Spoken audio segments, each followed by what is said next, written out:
Hello everyone. I hope everybody can hear me. If anyone gets any problems with the sound, do let me know. This is our first live service on Zoom at Newcastle on Tyne Unitarians. So it's a little bit of an experiment, and I will just a moment whilst I pause that. There. So hello and welcome to this, our first virtual flower communion. Welcome to all. As I say, a little bit of an experiment, so if there are any technical glitches, I hope you'll bear with me. But most importantly, welcome to all who have joined us. Normally, of course, with flower communion, we would ensure that people have actual flowers with them as we gather together for worship, either brought with you to the service or chosen from a vase at the entrance of our worship space. However, obviously, we are not meeting in person today, though we are doing so in spirit.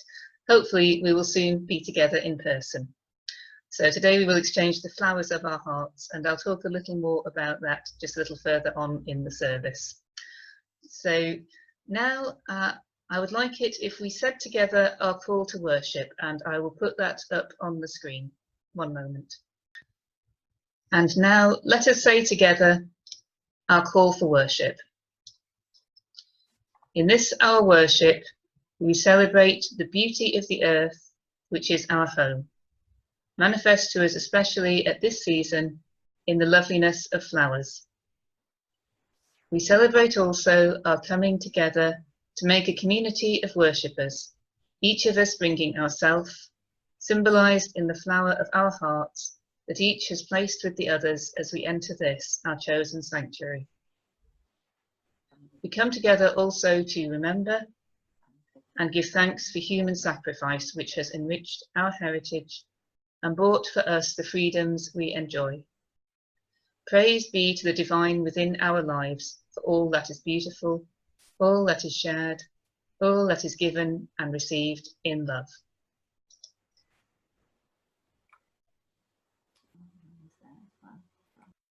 And now I will light our chalice.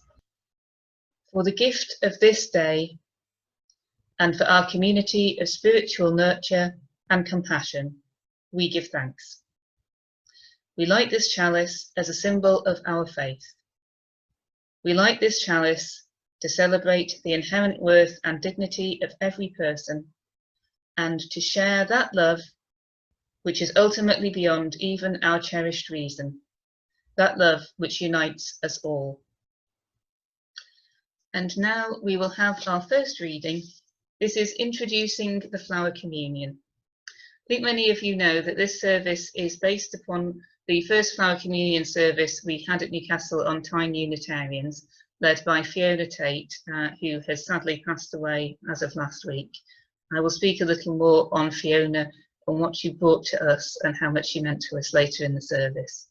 But these are the words that she and Helen Pettigrew put together for the first service, just to introduce it. Our service today has been inspired by the Unitarian Universalist Flower Communion service, and originated by Dr. Norbert Čapek, founder of the modern Unitarian movement in Czechoslovakia, as it was then. For some time, he had felt the need for a symbolic ritual that would bind people more closely together, but the format had to be one that would not alienate any who had forsaken other religious traditions. He introduced the Flower Communion service to his church on June the 4th, 1923, turning to the native beauty of his countryside for the elements of a communion which would feel genuine to them, inviting members of the congregation to bring a flower of their choice, either from their own gardens or from the field or roadside. It was such a success that it was held yearly. However, when the Nazis took control of Prague in 1940, they found Dr. Čapek's gospel of the inherent worth and beauty of every human person to be too dangerous to the Reich to be allowed to live. Dr. Čapek was sent to Dachau, where he was killed the following year during a Nazi experiment. It was a cruel death for such a gentle man, but his message of human hope and decency lives on through his flower communion, which is widely celebrated today by Unitarians throughout the world. The significance of the flower communion is that as no two flowers are alike, so no two people are alike, yet each of us has a contribution to make. Together, the individual flowers will form a beautiful bouquet. This common bouquet that we will create would not be the same without the unique addition of each individual flower, and thus it is with our church community. It would not be the same without each and every one of us. Thus, this service is a statement of our community. And now I'm going to invite everyone to share the flowers of our hearts. So normally we would each bring a flower with us or take one from a vase at the entrance of our worship space. But as we're together virtually today, we're going to do it in a different way. And I'd just like to acknowledge here that this was actually Reverend Winnie Gordon's idea, which she shared with us in the Inquirer magazine. So this year I have asked everyone to bring the flowers of your hearts. What that means is that I ask everyone to think of a value that means something important to your well-being. Some of you will have done this already and perhaps brought a flower or an object with you to represent it. Others may need a little time now to think about this. So I have brought with me a flower of my heart. This, of course, is an actual flower. So I'm going to start, then the way we'll do this after I've talked about this flower of my heart is that I think we'll go in alphabetical order as best as I can manage. I'll speak each person's name.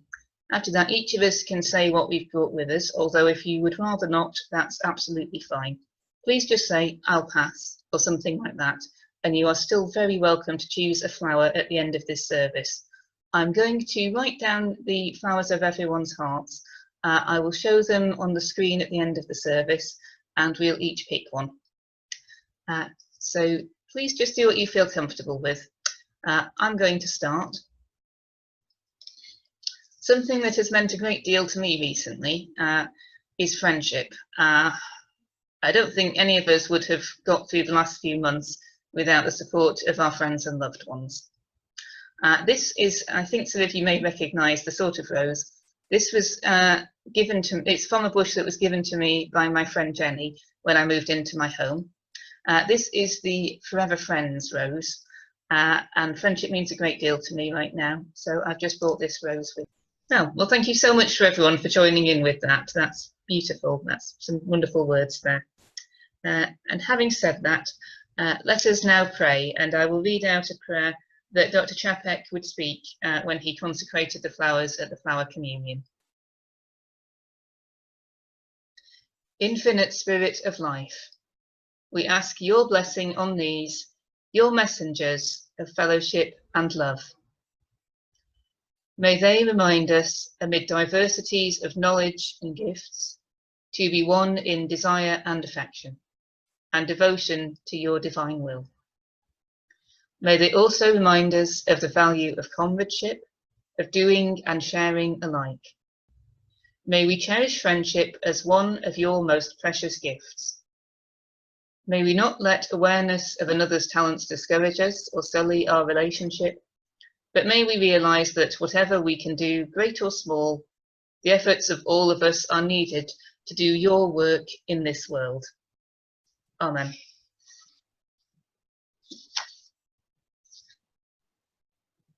And now we will have our second reading, Song of the Flower by Khalil Gibran. I am a kind word, uttered and repeated by the voice of nature. I am a star fallen from the blue tent on the green carpet. I am the daughter of the elements with whom winter conceived, to whom spring gave birth. I was reared in the lap of summer, and I slept in the bed of autumn. At dawn I unite with the breeze to announce the coming of light. At eventide I join the birds in bidding the light farewell. The plains are decorated with my beautiful colours, and the air is scented with my fragrance. As I embrace slumber, the eyes of night watch over me, and as I awaken I stare at the sun, which is the only eye of the day. I drink dew for wine and hearken to the voices of the birds and dance to the rhythmic swaying of the grass. I am the lover's gift, I am the wedding wreath. I am the memory of a moment of happiness, and I am the last gift of the living to the dead. I am a part of joy and a part of sorrow. But I look up high to see only the light, and I never look down to see my shadow. This is wisdom which man must learn. And now I would like us to have a flower communion meditation. It's rather fortuitous that earlier this week in the wonderful Daily Uplift, Diana introduces to the concept of aptonyms, names which are especially appropriate for a person's professional following. Usain Bolt is probably the most famous example. I mention that because this flower communion meditation was written by someone with a truly wonderful name. You couldn't get really more appropriate than Helen Rose. So now let us take time to sit comfortably, find a posture you're all comfortable in, relax, and I will now read out the flower communion meditation. As we embrace our flower communion and all its promise, how can we support one another on our journeys? The answer is found across time and tradition. We must wish for others what we wish for ourselves. Consider for a moment what you need upon your journey. Do you need a companion, a community, a moment to pause? Do you need healing, emotional, physical, or spiritual? Do you need a good night's sleep, a good cry, or a creative solution to a problem? Take a moment to identify your needs.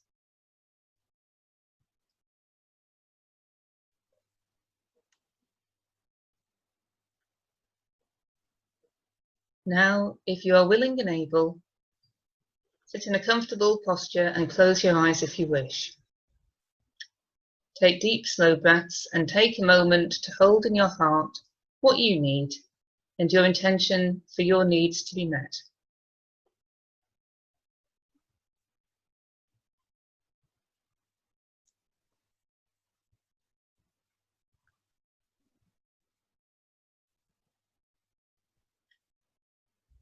Now, imagine your needs and intentions flowing from your heart and being received by the flowers.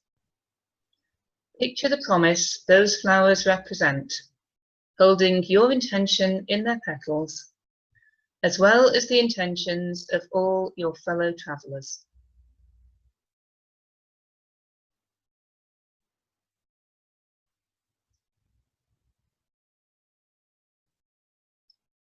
Think of your fellow travellers, the collections of souls and bodies meeting together in this moment we have taken for today. Those of us who are meeting here now and beyond, the ones we hold dear and the ones we will never know. How might their needs be the same as yours? How might they be different?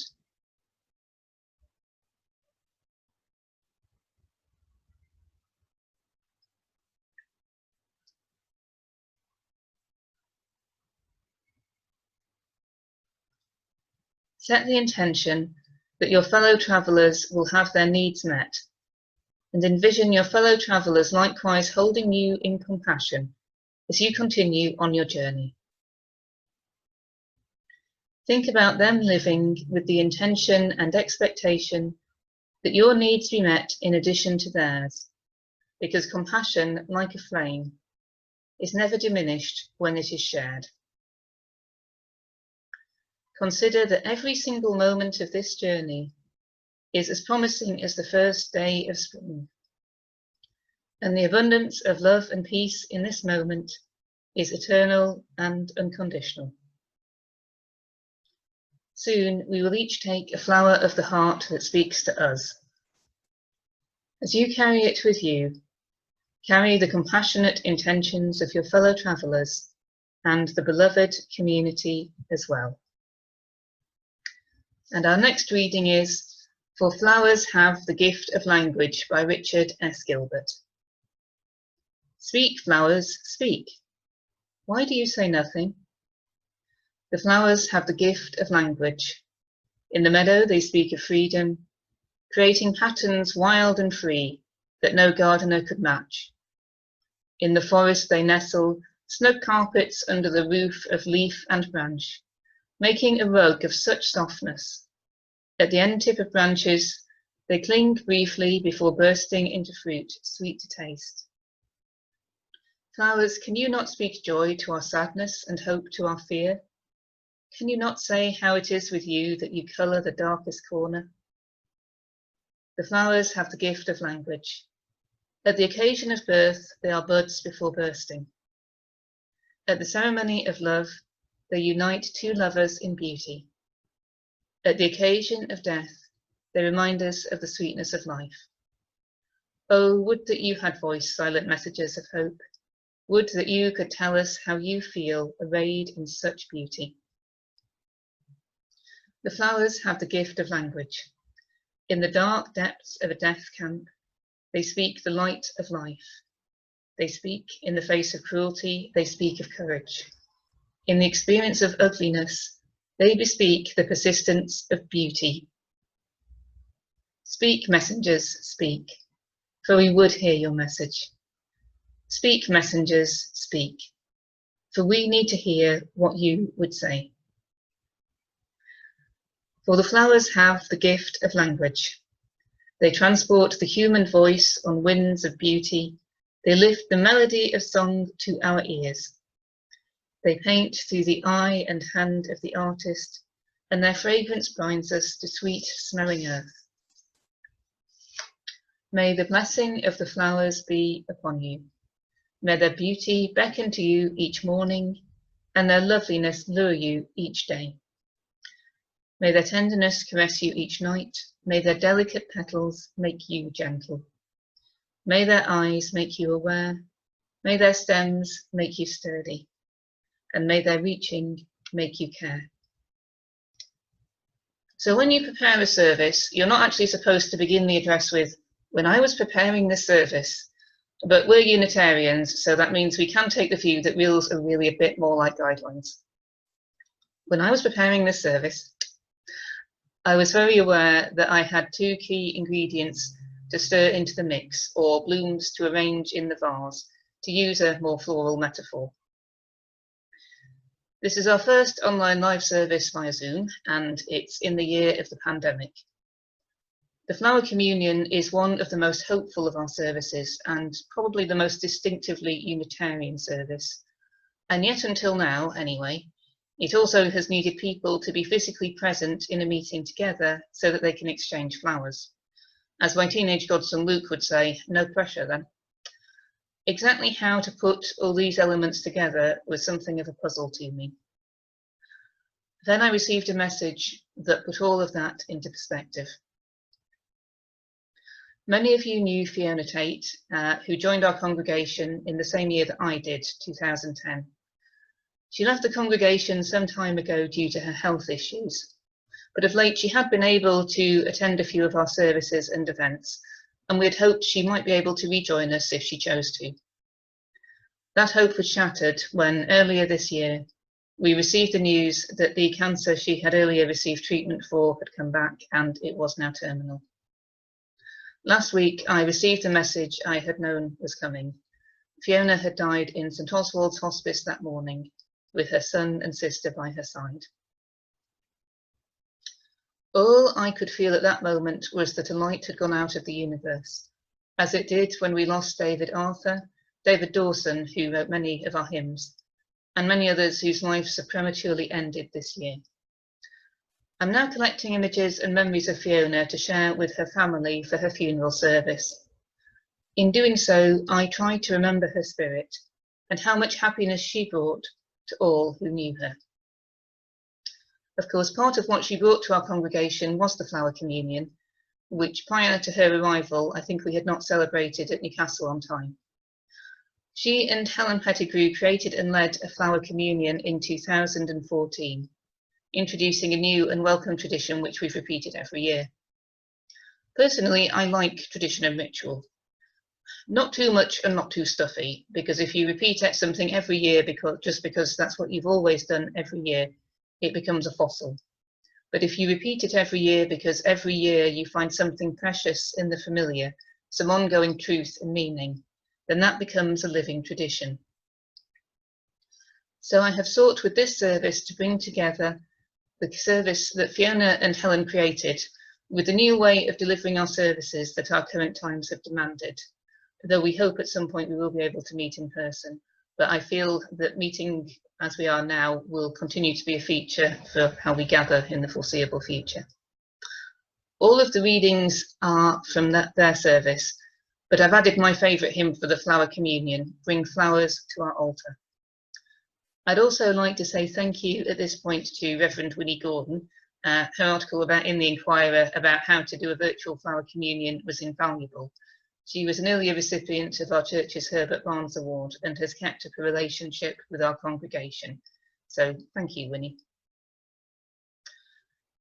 When one of us is lost, the others must pick up the torch and carry on, which is why this service is dedicated to Fiona's memory and to those we have lost.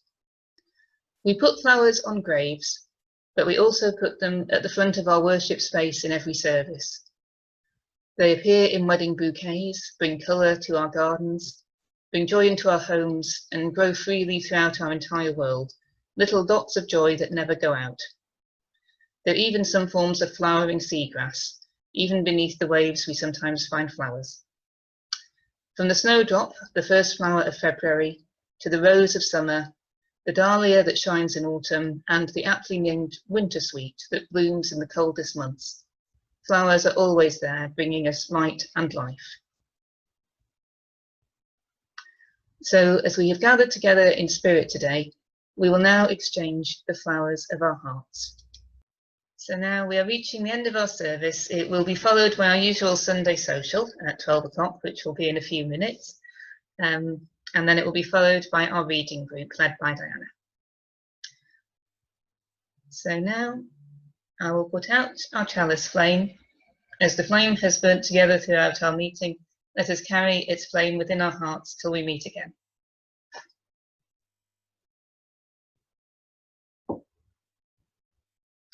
And now I would just like to finish by reading out a final short prayer by Cliff Reed for a flower communion. We ask a blessing as we part. May we go from here to kindle hope where sorrow's darkness reigns, telling of those who overcame it by the power of the Spirit. In smelling the sweet fragrance of faith's flowers, in breathing the air of compassion, and in opening our hearts to those who suffer, may our souls shine as radiant as the sun. May the warmth of divine love flow through us to all our neighbours upon this good earth. Amen.